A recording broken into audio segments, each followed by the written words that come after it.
हाय, नमस्कार। My name is Manish Kumar Vyas. दोस्तों, आज हम एक बहुत ही इम्पोर्टेंट मुद्दे पे बात करेंगे। आज 23 मार्च है और आज के दिन 3 फ्रीडम फाइटर को फांसी हुआ था, भगत सिंह, राजगुरु और सुखदेव।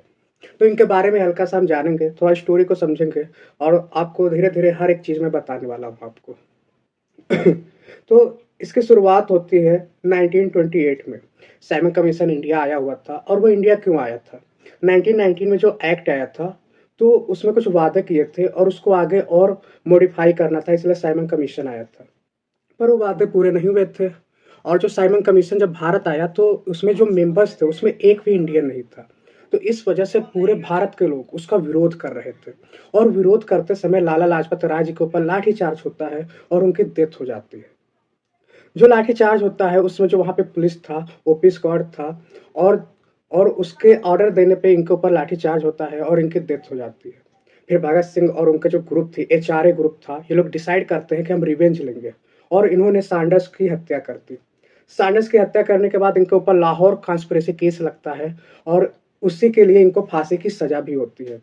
1930 की बात है, यानी कि 2 साल बाद ये लोग क्या करते हैं, जो सेंट्रल असेंबली होती है उस पे बम फेंकते हैं। बम क्यों फेंकते हैं? क्योंकि इनकी बातें नहीं सुनी जा रही थी और इनको अपनी बातों को रखना था। तो ये लोग बम फेंकते हैं और भागते नहीं हैं वहाँ से, अपने आप को एडमिट कर देते हैं। क्योंकि इन्हें पता था यहाँ पे जब ट्रायल्स होंगे तो मीडिया वाले आएँगे और इनके विचारों को, इनकी बातों को पूरे देश में पहुँचाने का ये सबसे अच्छा रास्ता होगा। और ये लोग जाते हैं और वैसा ही होता है। जेल में रहते हैं, वहाँ पे फास्ट रहते हैं, कुछ भी नहीं खाते-पीते हैं। ज़बरदस्ती इनके साथ बहुत सारी कोशिशें की जाती है पर वो फेल हो जाते हैं। फाइनली 23 मार्च 1931 को इनको फांसी होता है। उसमें भारत के जो वायसराय थे वो इरविन थे और गांधी-इरविन पैक्ट होता है। गांधी जी उसमें होता क्या है, राउंड टेबल कॉन्फ्रेंस हो रहा था और राउंड टेबल कॉन्फ्रेंस में जो इंडिया का मेन पार्टी था, इंडियन नेशनल कांग्रेस, वो रिप्रेजेंट नहीं करता है और उसको रिप्रेजेंट करना बहुत ज़रूरी था। तो इसलिए इंडियन नेशनल कांग्रेस को मनाने के लिए जो इरविन था, उन्होंने बोलता है ठीक है, आप लोगों की डिमांड क्या है? तो गांधी जी अपनी 11 डिमांड को रखते हैं और गांधी जी के सारी डिमांड को माना जाता है, पर उसमें से 2 डिमांड को नहीं मानते।